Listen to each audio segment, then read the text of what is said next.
there's a moment that happens to every young athlete, the kind that doesn't show up in stats or match reports, where everything around you suddenly feels larger than your whole career. For Alex, that moment came on the evening of April 20th, 2026, inside one of the most decorated rooms in all of sports. And what she did the very next morning is the part nobody's talking about.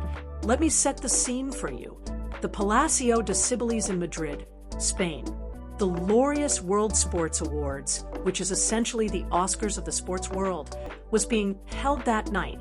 The co-hosts were Novak Djokovic and Eileen Gu, two names that need absolutely no introduction. And the guest list? John Isner, Elena Rybakina, Carlos Alcaraz, Aryna Sabalenka, and a Colombian player named Camilo Osorio, who happens to be the first ever Philippine Women's Open champion. The room was packed with greatness. Alex was in that room too. She walked in wearing a cream Filipiniana gown, the traditional Filipino formal silhouette with those unmistakable butterfly sleeves, wide and structured in a way that you genuinely do not see anywhere else on a red carpet. The gown was designed by her uncle, acclaimed Filipino fashion designer Alex Eala. Think about that for a second. In a room full of athletes wrapped head to toe in luxury brand sponsorships and designer labels, Alex walked in wearing her culture. She wore her heritage. That's not a small thing. But here's where the story starts to get layered, because at some point during the ceremony, Djokovic and Eileen Gu walked over to Alex, and they took a selfie together. Alex posted it on her Instagram story. She's flanked on both sides by the two co-hosts of the entire awards show, two of the most decorated athletes alive, and she's right there in the middle. It went viral almost immediately in Filipino media, hitting news feeds across the country by April 21st. And that's when the internet did what the internet always does. The headlines multiplied, the YouTube titles shifted, phrasing appeared online, suggesting Djokovic had made some kind of bold declaration on Alex's behalf, that he'd called out organizers, that he'd pointed fingers, that there was some controversy brewing beneath the surface. People ran with it. The thumbnails leaned into it. Comment sections filled up fast. But here's the thing. None of that actually happened. What Djokovic had actually said about Alex on the record during the 2026 Australian Open was something else entirely.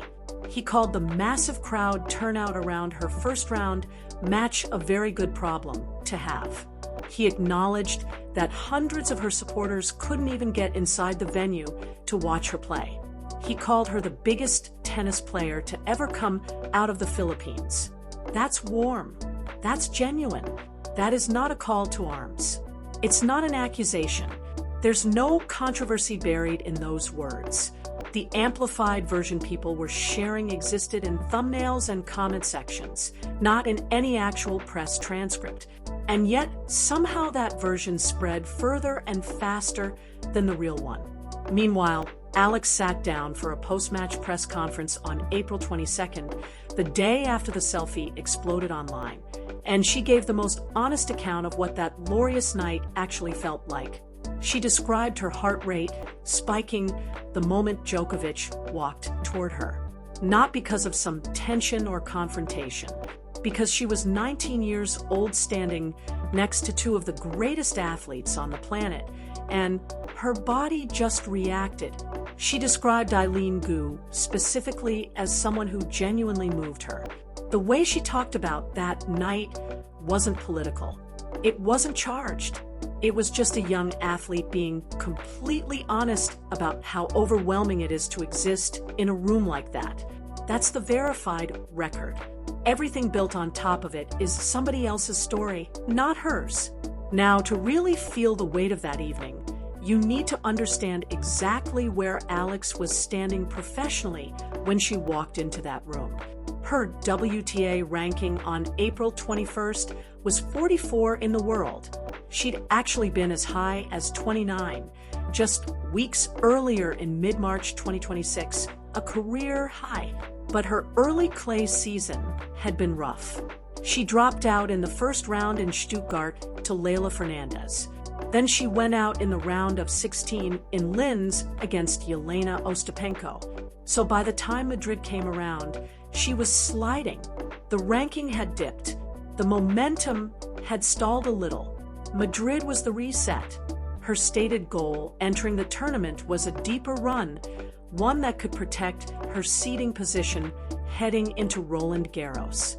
That's the French Open, clay season's biggest stage. And there's real money on the line too. The total prize pool at the 2026 Mutua Madrid Open was just under $16 million. Winning even one match put roughly the equivalent of 2 million pesos in her pocket. Real money when you're managing a full professional tennis operation across the global tour. There's something else you should know about Alex that tends to get pulled into online arguments in a way that misrepresents it. She's a graduate of the Rafa Nadal Academy in Spain.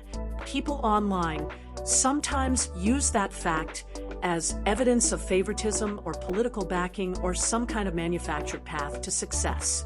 What it actually reflects is a decade of deep integration into European clay court tennis culture. When she sat down in Madrid and answered questions in Spanish, the fluency in her voice genuinely surprised local journalists in the room. That didn't come from PR coaching. That came from 10 years of actually living in Spain, training there, absorbing the culture and the language and the surface. 10 years of work sounds like exactly that when you hear her speak. Now, here's the part of this story that almost nobody in all the viral coverage bothered to mention. All of the conversation around Djokovic and Alex and Madrid and what it means for her future. Djokovic wasn't even in the draw. On April 17th, 2026, just days before the awards ceremony, less than 24 hours after tournament organizers had made a very public announcement about his participation, Djokovic officially withdrew from the Madrid Open.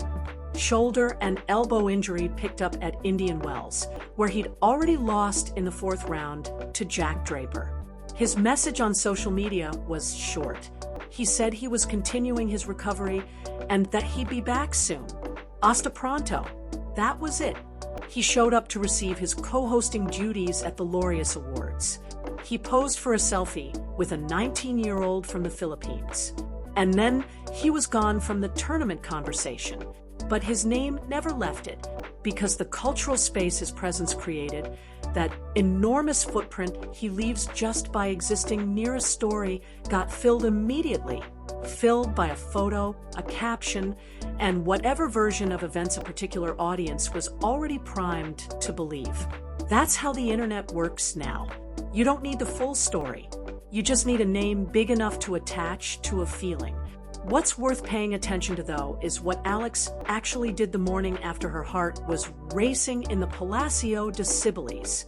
She walked out onto the Estadio Aranxa Sanchez at the Caja Magica, and she beat Anastasia Pavlyuchenkova 6-3, 6-3. Pavlyuchenkova is 34 years old, a former French Open finalist, ranked 116 at that point after a difficult stretch on tour.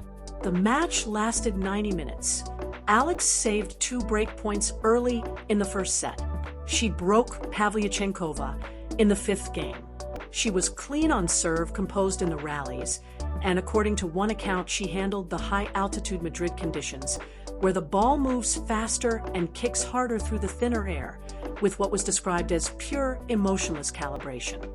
The night before, she was starstruck in a palace. The next morning, she was surgical on a tennis court. That transition is the real story, and there's actually something interesting sitting inside it.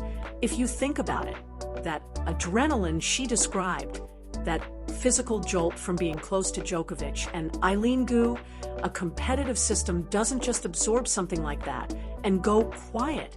It stores it. Athletes talk about this all the time. Big emotional moments before competition don't always disrupt performance. Sometimes they fuel it. The 6-3, 6-3 scoreline the next morning is at least consistent with that idea. She walked into the Laureus room, carrying all the weight of what that night meant, and then she walked onto the court the next day and played like none of it touched her. that is a very different story from the one the thumbnails are selling. Now, her second round opponent was the 19th seed Elise Mertens, and the question sitting underneath all of this is a simple one that the engagement bait never actually gets around to asking. What happens if Alex just keeps winning? What happens if she gets past Mertens, if she advances deeper into the draw, if she arrives at Roland Garros with the seeding that keeps her away from the dangerous early matchups? What does the story look like then? In March, she was ranked 29 in the world, a personal best. By mid-April, she'd slipped to 44. Madrid is the correction, and the dominant, composed, almost clinical 6-3. 6-3 she put up against a seasoned former Grand Slam finalist. Played the morning after she described her heart seriously racing the night before. Is the first real data point of that correction. She wore a Filipiniana into one of the most prestigious rooms in global sports. She stood between two of the most decorated athletes alive, and her heart rate told the truth about what that meant to her. And then she went back to work. The selfie was sandwiched between greatness, but the story was never about being in the middle of that photo. It was always about what you do the next morning when the cameras have moved on to someone else. Whether Alex can carry all of it, the dress, the viral moment, the ranking slide, the Nadal Academy background, the enormous weight of what she represents to an entire country that has never had a player like her, and channel it all the way through a Roland Garros draw that could define the next chapter of her career, that question, as of late April 2026, is still completely open.